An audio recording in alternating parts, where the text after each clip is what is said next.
नरेश कुमार जांगड़ा हंस वास्तु शक्ति चैनल की पाठशाला में आपका हार्दिक स्वागत करता हूं।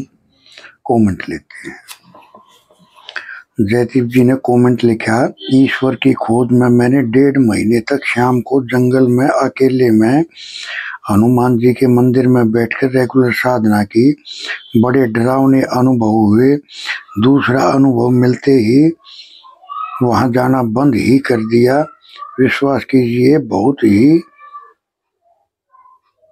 बहुत ही डरावना अनुभव रहा। देखिए जयदीप जी, बगैर गुरु ज्ञान नहीं। जब हम किसी भी विषय को बगैर गुरु के अगर हम कोशिश करते हैं तो जो उसकी बारीकियां होती है वो हम समझ नहीं पाते। तो ऐसे ही इस बॉडी के अंदर जाने का जो रास्ता है वो भी एक पूर्ण गुरु जब तक नहीं होगा तब तक हम अंदर का सफर कर ही नहीं सकते। अब यहाँ बोलते हैं कि जी पाप करो और गंगा स्नान कराओ। सर, ये गंगा, ये मंदिर, ये ज्योति, ये सब एक अंदर वाले की नकल है। ये गंगा स्नान तो सर अंदर जो अपने अंदर स्नान करेगा उस गंगा में, वो गंगा होती है। और वो गंगा कौन सी है? वो गंगा में स्नान करने के लिए पूर्ण साधु का रूप धारण करना पड़ता है, मन से साधु होना पड़ता है, तब उस गंगा स्नान आप कर सकते हो। वैसे जयदीप जी, आपने बिल्कुल ठीक बोला, क्योंकि आपने गुरु धारण नहीं किया। जो उस रास्ते का जो सफर है, अंदर जाने का जो सफर है, उसमें आपको बगैर गुरु के सहयोग के, इसीलिए आपको ये डरावने अनुभव हुए। जब पूर्ण गुरु मिलता है तो अंदर जाने का रास्ता बताता है और उस सफर को कैसे कैसे तय करना है वो रास्ता बताता है, रास्ता सुझाता है। सर, ये जो अंदर का सफर है ये इतना रहस्यमय सफर है कि बगैर गुरु की गाइडेंस के हम इसमें आगे नहीं बढ़ सकते। और आपने बिल्कुल ठीक बोला, क्योंकि जब अंदर जाते हैं, इस मन की ड्यूटी लगा दी भाई कोई भी आदमी अंदर नहीं जाना चाहिए, उनको बाहर भटका कर रखो। भाई आज नेता बनना है, अभिनेता बनना है, गाड़ी खरीदनी है, महल खरीदने हैं, जमीन खरीदनी है, यानी काम, क्रोध, लोभ, मोह, अहंकार, इन पांचों में उलझा कर रखना है, अंदर नहीं जाने देना। मन की ड्यूटी ही यही है।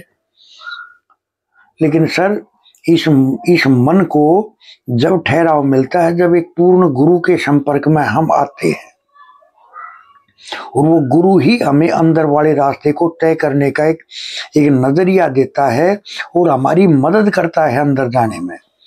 सिर्फ बगैर गुरु के अंदर का सफर तय करना, मैं इसको मूर्खता मानता हूँ।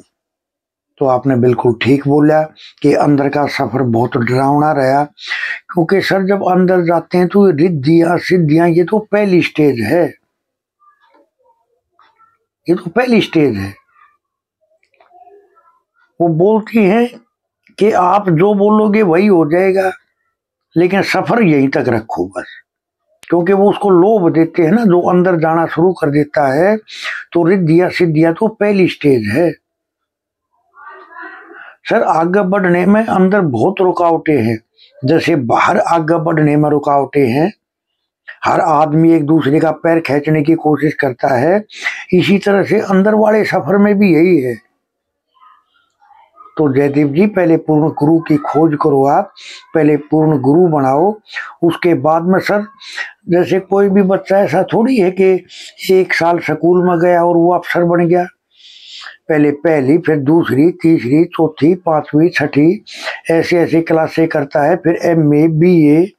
तो सर कितना टाइम लगता है? तो अंदर के सफर में भी इतना ही टाइम लगता है।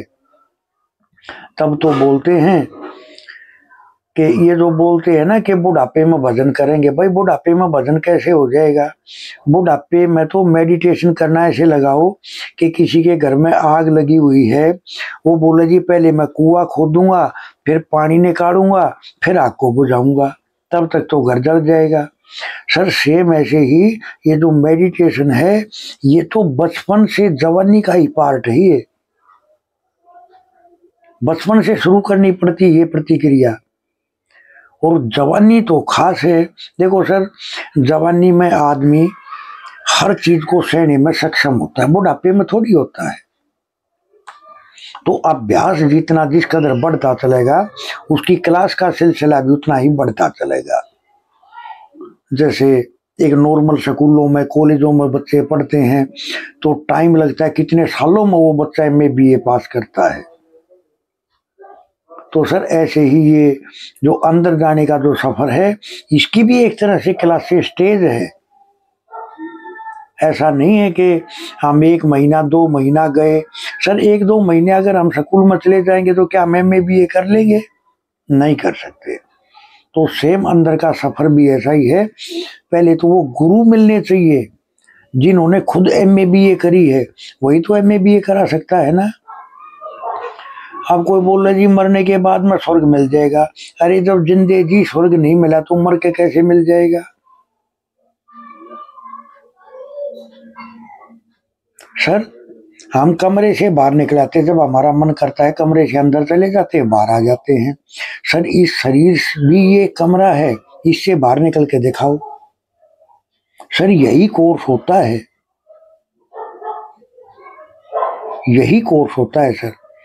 वरना तो जो शरीर छोड़ते हैं ना तो इतना दर्द होता है जैसे कोई कांटेदार छड़ी मुंह के अंदर से देकर गुदा के रास्ते से बाहर निकाले तो कितना दर्द होता है, ऐसे ही मौत के टाइम पर दर्द होता है।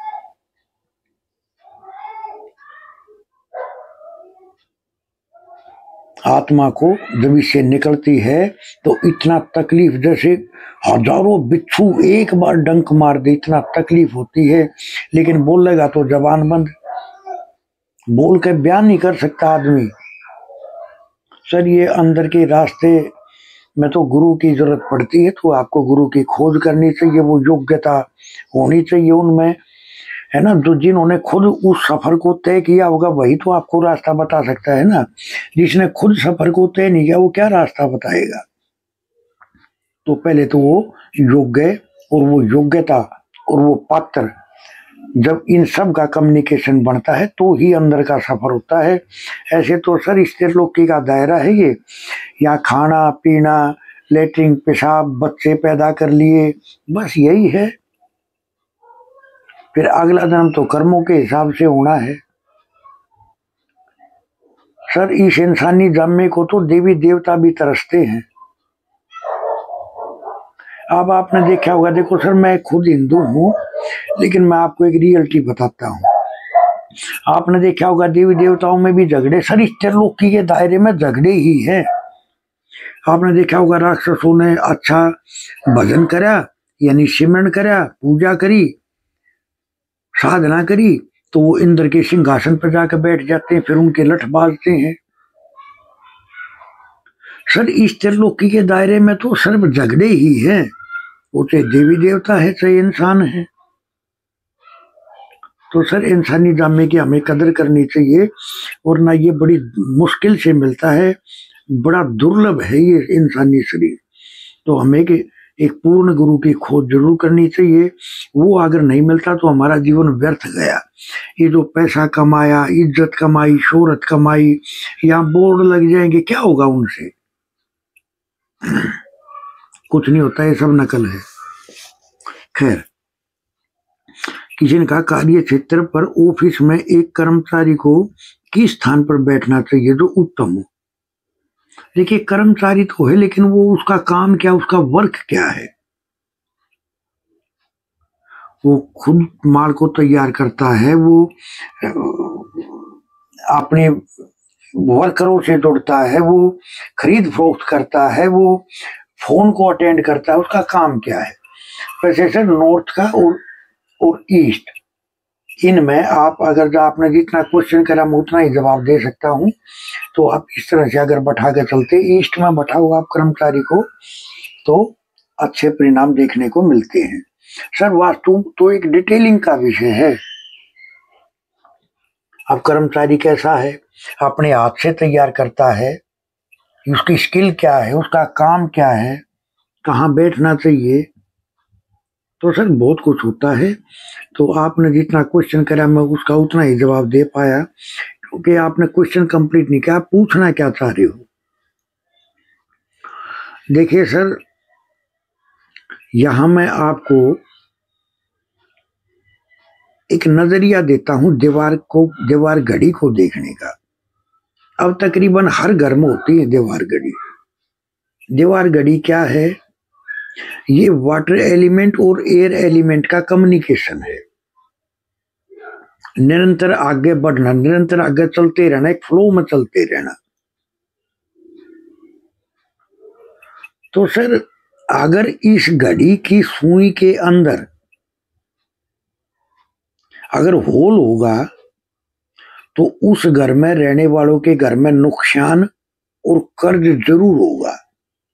आप ये चेक करना वीडियो देखने के बाद में, मैं एक फोटो इसमें डाल दूंगा कि किस तरह की सुइयां अगर उसकी घर की दीवार घड़ी में है तो आप मिलान कर लेना।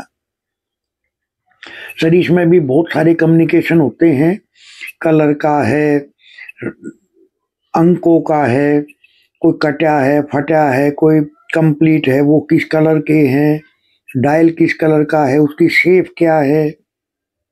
तो बहुत कम्युनिकेशन होते हैं। वैसे सुइयों के बारे में जो मैंने बताया आप देखना, तो ये चीज कितना काम करती है मैं इसमें एक इसकी पिक डाल दूंगा। तो इस तरह से हंस वास्तु शक्ति ये चैनल आप सबका है। लाइक करें, सब्सक्राइब करें, शेयर करें, कमेंट करें। वास्तु के एडमिशन ओपन है, सीखने के इच्छुक हमारे से संपर्क कर सकते हैं। किसी को अपना नक्शा चेक कराना है, अपनी कुंडली चेक करानी है, आप हमारे से संपर्क कर सकते हैं। किसी को नए मकान का मैप तैयार कराना है, आप हमारे से संपर्क कर सकते हैं। सर अगर किसी के द्वार में अगर किसी का मेन गेट गलत जगह पे है, कोई द्वार वैध है, यानी दरवाजे के संबंधित जो भी दिक्कतबाजी हैं, हम एक द्वार दोष नाशक तोरण का निर्माण करते हैं। अगर आप उसको अपने मेन गेट पर लगा के चलते हो, वो मेन गेट से संबंधित सभी समस्त वास्तु दोष को दूर कर देगा। ये समुद्री वस्तुओं से तैयार होता है ये, तो इसके रिजल्ट बड़े अनोखे हैं। तो इस तरह से थैंक यू, धन्यवाद, नमस्कार, जय हिंद, जय भारत।